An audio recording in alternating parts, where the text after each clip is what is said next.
Former President Rodrigo Duterte celebrates his 80th birthday today, March 28. And for that, we have the latest from Jovi Francisco, who joins us live from The Hague in Netherlands. Magandang umaga sa'yo. Jovi, what's the latest from there?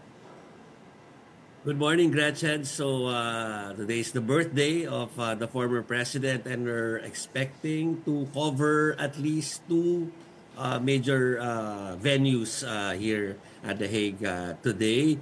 First, just outside the penitentiary for the picnic ng mga supporters ni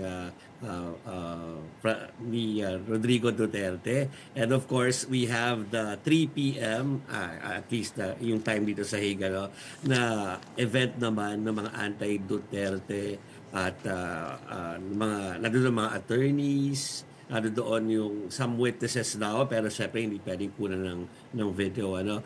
So they will be attending that 3 p.m. event naman na birthday surprise naman ang tawag nila doon, Gretchen, dahil meron na sila mga pasabog mamaya. Pero ang alam natin, merong silang patikim na nagagawin.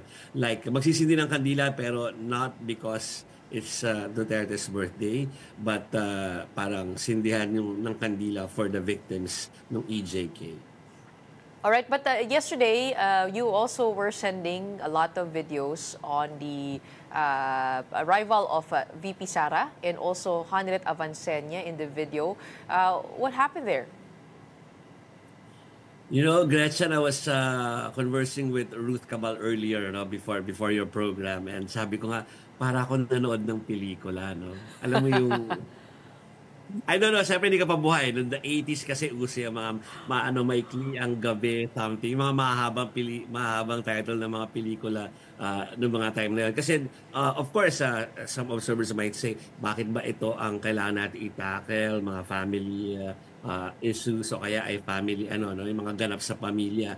Samantalang this is supposed to be parang legal dapat yung battle, talk yes. Nag-uusapan. But the thing is, we've been doing that for how many days and weeks na, no?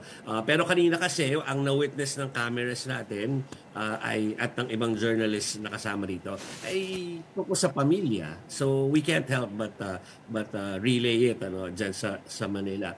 So kwento ko na, Gretch, kung gaano ka-interesting yung mga naganap. First off, you know na kapag ka mga bandang 3 o'clock na or 3:30, parang imposible na meron dumating para dumalaw. Because you know that they need at least 2 hours to have quality time doon sa pag-visit nila kay dating Pangulong Rodrigo Duterte. Pero suddenly, the Vice President arrived and pumila doon sa window kung saan magsasabi ka na mag-visit ka.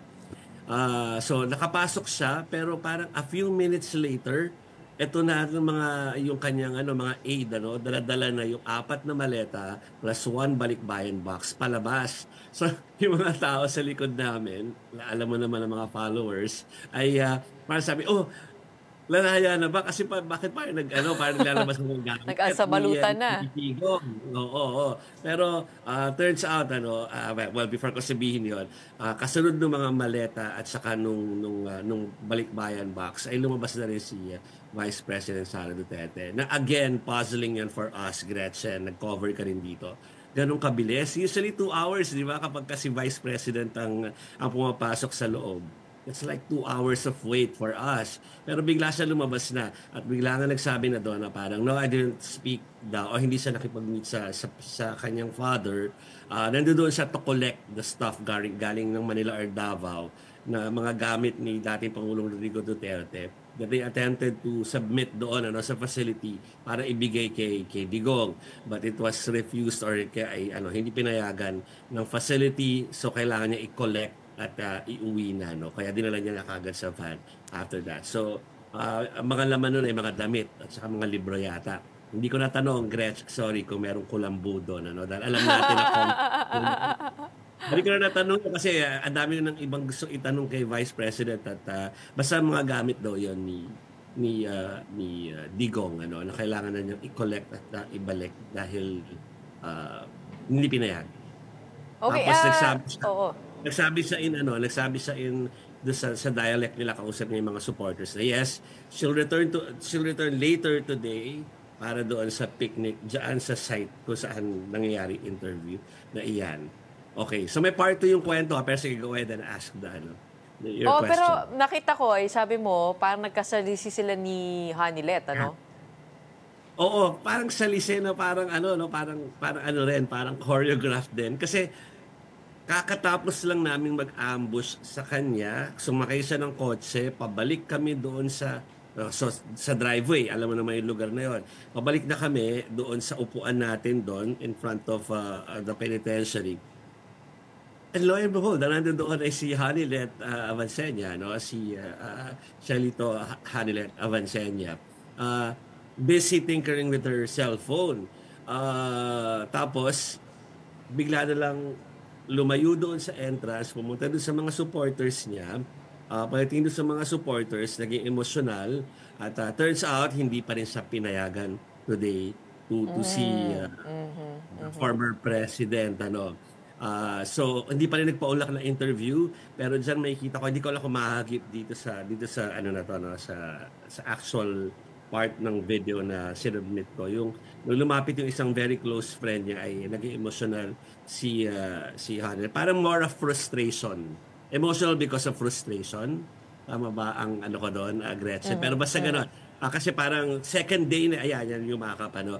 Yung second day kasi ay, second day na hindi pa rin siya nakapasok doon. And pagkatapos noon, lumakad na sa palayo, linapitan siya, meron na palang, ano, wala kasi dito na si Attorney Kaufman, wala na dito sa The Hague. Meron siyang associate niya na pumunta dyan at kinausap si Hanilet. Ano? Parang doon ko narinig namin na sinusumbong, hindi naman, nagsasabi nga si Hanilet na how come? She's questioning the reason kung bakit hindi pa siya nabibigyan ng permiso to enter. So parang sabi niya sana tomorrow sa actual birthday saka sa Saturday payagan na sila. Basta dinig ko talaga sinabi ng lawyer na kumakatawan kay Mr. Kaufman na we are working on it. So ganun yung sitwasyon, which is puzzling, ano, Gretch, kasi ilang araw natin pinag-uusapan na before pa dumating yung mag-ina dito, sinasabi na ni Vice President Sara Duterte sa atin, di ba, na parang nilaan na yung mga araw na nandito yung mag-ina na sila yung magiging bisita dito sa penitentiary. Ano? Pero yun na nga, second day at third day na tomorrow, we'll see kung sa third day makapasok na sila, pero first and second day, hindi sila pinayagan. Pagdating dun sa packages that were taken out, were those denied entry into the penitentiary, or mayroon kasi akong nabasa na balita na sinasabi ni VP Sara na punong-puno na yung kwarto ni Digong.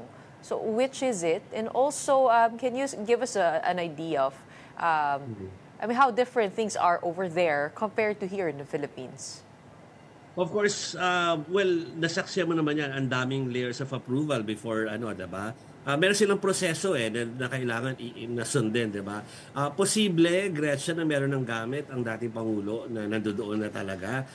Kaya parang siguro lumalabas na hindi nga ito in-approve dahil parang too much or para saan naman daw para saan yung mga gamit nila unless talaga may paglaban mo specifically that really needed itong mga ito, di ba? Pero yan, nakita mo naman, that's like apat yan. Dalawa lang yung nakikita. Ayun. Bali, apat yung mga kinakarga dyan na puno-puno yan. Kasi nakita natin na hindi talaga buhat-buhat patulak na yan paglabas pa lang doon sa penitentiary. Okay, today, again, is the birthday of the former president. Meron ba tayong mga inaasahan pang darating dyan sa The Hague ng mga OFW to celebrate it, sa iyong pakikipag-usap, anong mga nakakapamo? At pangalawa, it is also the start of the local campaign period. I'm wondering if there's any political rally or movement happening there. Kung rally, imposible yung today, Gretchen, kasi wala silang permit for that. Ang alam natin, kaya sila nag-resort to the picnic style sa park or sa mga mini parks ay dahil they don't want to submit permits and mag-apply ng permit paano doon sa gagawin nila. So wala ito yung mga maglalagay pa ng stage for na merong sound system, ganyan. So walang ganon. Pero of course, it's political, ano? Kaya nga sila nandito. Tapos, it's gonna be political because we all know as early as 12 na, nandito na si that spokesperson, Harry Roque. At alam ko meron siya naging lunch meeting with the Vice President and Senator Robin Padilla. So yun ang mga makikita natin na darating later kasama si VP at saka syempre kung papayagan si Hanelet at saka si Kitty. Ay, of course, they will be seen because it's in the same vicinity. So si Attorney Harry Roque, VP Sara, Senator Robin will be in the Malival Park. Am I correct? Am I getting that correct? Doon sa picnic area? Not in that part, but sa open area just in front of the penitentiary. Kung saan naroon yung supporters dati pa. So magkikita-kita lahat today? Magkikita-kita lahat today. Kaya lang, we'll see kung maraming pupunta, no? Pero kasi alam mo na yung area, hindi siya kasi laki nung park dun nung Sunday, di ba? So baka hindi naman konti, kundi sapat para mapuno lang yon. Kaya sinasabi nila, parang meron pang pinaplano for Saturday, pero hindi pa sure kasi karamihan ng mga kababayan natin ay walang work sa weekend pa. Tomorrow is a Friday, may work pa sila. So hindi pa talaga ina-expect yung big crowd. Tomorrow, today na pala dito sa Dahig, no? So sa Saturday, baka meron pa silang pinaplan na mas malaki. Actually, nagulat nga ako doon sa presensya ni Attorney Harry Roque because alam natin sa kanyang mga Facebook Live, siya ay nasa isang dormitory applying for asylum. Bakit kaya bigla siya nag-appear ulit? I mean, is there a possibility that he could be part of the legal team or is that totally out of the picture? Base sa mga huling interview, hindi talaga kasali Gretz although parang sinasabi na meron siya naging pag-endorso na kung sino mga kasama. Parang hindi talaga lumulutang ang pangalan niya. At well, parang hindi siya tinutukoy na lone Filipino lawyer na part ng team na hanggang ngayon ay hindi pa rin nga sinasabi dahil hindi pa rin talaga na-hire. So hindi pa rin final? Si Nicholas Kaufman pa rin ang natatanging pangalan na nalalaman natin. Yes, Nicholas Kaufman, pero lumalabas na meron siya, of course, yung mga staff siya, di ba? So nakilala namin isa, sinabihan nga lang kami, meron kaming kuha ng camera doon sa staff or doon sa attorney na nagtatrabaho for Nicholas Kaufman na umaalalay ngayon doon sa visitation ng family ay nagpakita na kanina sa media pero nag-request na na wag gamitin yung video na yon at sinabi na para violation ng privacy niya. Tsaka na daw kapag nagkaroon na ng formal endorsement kung sino-sino sila. Pero lumalabas na meron ng mga tao si Kaufman na kumikilos ngayon dito sa Dahig, well, at least kung hindi man dahil doon in connection doon sa sinubmit na 181 pieces of evidence sa ICC ng PROSEC about 4 days ago. Kung hindi lang yon kundi alam natin na nandito yung yung si Hanelet and Kitty, tapos alam natin parating yung si Polong, pero hindi pa alam kung kailan, pero kailangan kasing merong nag-aasikaso nung kanila mga permits para sila ay makapasok. At pag family member, araw-araw kasi yan, kailangan mag-apply, then they go out there to wait if they will be allowed entry. And that is what we will try to stay tuned into for the rest of the day. Mukhang big day dyan, maraming kaganapan. Merong sa labas ng penitentiary, meron din sa mga pro-human rights groups over there. It is a big day after all, the 80th birthday of the former president. Meron ka ba mga pahabol pa, Jovi?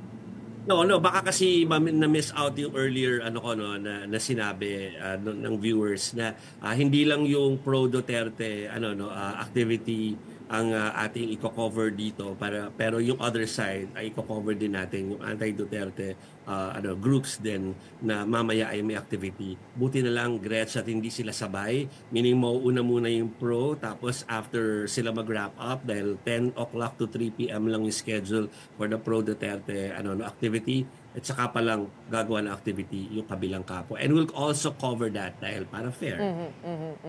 And nabanggit mo nga, no, kung may nagtataka kung why we're covering the family, I think it's very important since it is a, this has been painted as a battle between two major political families in the Philippines fighting. And as a result of that, this happened. Of course, that is the bigger context to the situation. Kaya abangan natin yung mga kaganapan dyan mula sa'yo. Can I just say, of course, people will say na parang, bakit naman nakafocus doon sa pamilya lang?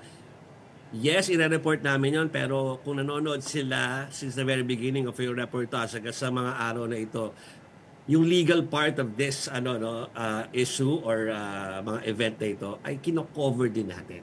Hindi lang yung tungkol sa family. Of Totoo, course, pero hindi araw-araw may update mula sa lawyer. At binibigyan tayo ng butil-butil na update. Alam mo yan, Jovi, kung gaano kahirap to get them to talk and say something because the foreign lawyers are very much different from the local lawyers. Hindi katulad ni Attorney Harry Roque for one, na maraming binibigay na kwento at impormasyon sila Attorney Nicholas Kaufman ay matipid. Oo, talagang ayaw magbigay ng detalye. But we will, this is of course ahead of the April 11 deadline for the response of the defense of the former president to the evidence presented by prosecution. So yan na muna, the birthday of course today is the focus. Maraming salamat sa iyo. Patutulugin muna kita because you have a big day ahead. Good luck on that. That was Jovi Francisco reporting to us live from The Hague in Netherlands.